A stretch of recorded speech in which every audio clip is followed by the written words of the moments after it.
नमस्कार र स्वागत छ एनपीएल अपडेटमा। नेपाल प्रिमियर लिगको माहौल दिन प्रतिदिन थप रोमाञ्चक बन्दै गएको छ। सबै क्रिकेट प्रेमीहरूको नजर अहिले टिमहरूको कुन खेलाडीलाई टोलीमा राख्ने र कसलाई रिलिज गर्यो भन्नेमा केन्द्रित छ। आज हामी कुन टिमले कसलाई रिटर्न गर्यो र कुन कुन टिमको लिस्ट अझै आउन बाँकी छ त्यसको विस्तृत विवरण प्रस्तुत गर्दैछौँ। सबैभन्दा पहिला कुरा गरौँ कर्णाली एक्सको।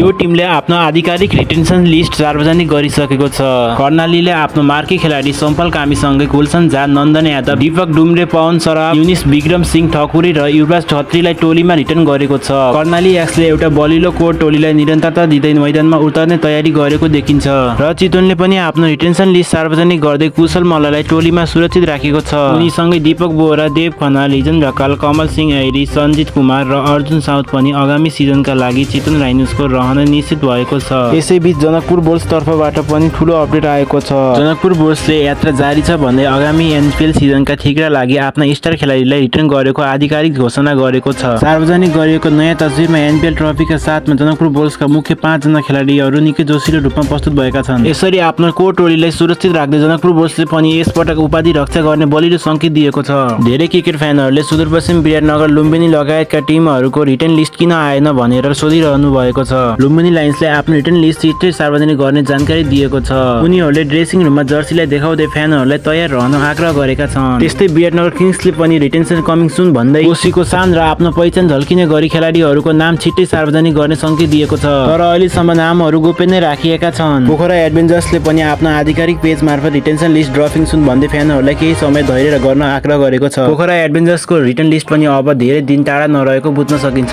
काठमाडौँ गोर्खासले भने फ्यानहरूलाई अनुमान गर्ने चुनौती दिएको छ। स्टेडियममा 5 जना खेलाडीहरूलाई छाया मात्र देखाएर यो स्क्वाडमा को बस्दैछ अनुमान गर्नुहोस् भन्दै सोधेको छ। हजुरहरूलाई के लाग्छ यो 5 जना खेलाडीहरू को हुन सक्छन्? जहाँसम्म सुदूरपश्चिमको कुरा छ, सुदूरपश्चिमले आफ्नो रिटेन्सनको बारेमा अहिलेसम्म कुनै आधिकारिक जानकारी वा संकेत दिएको छैन। तसर्थ अहिलेसम्म कर्णाली एक्स, चितवन राइनोज र जनकपुर बुल्सले आफ्ना आधिकारिक रिटेन्सन लिस्ट सार्वजनिक गरेर टोली बलिलो बनाइसकेका छन्। अब बाँकी टिमहरू जस्तै Lumbini Lions, Biratnagar Kings, Pokhara Adventures, Kathmandu Gorkhas र सुदूरपश्चिमको रिटेन्सन लिस्ट आउन बाँकी छ। यी टिमहरूको नयाँ अपडेट आउने बित्तिकै हामी तपाईँलाई जानकारी गराउनेछौँ। कुन टिमको रिटेन्सन लिस्ट तपाईँलाई सबैभन्दा बलिलो लाग्यो? तपाईँको के राय छ कमेन्टमा लेख्नुहोला। यस्तै क्रिकेटका ताजा समाचारका लागि च्यानललाई सब्स्क्राइब गर्न नभुल्नुहोला। धन्यवाद। जय नेपाल, जय क्रिकेट।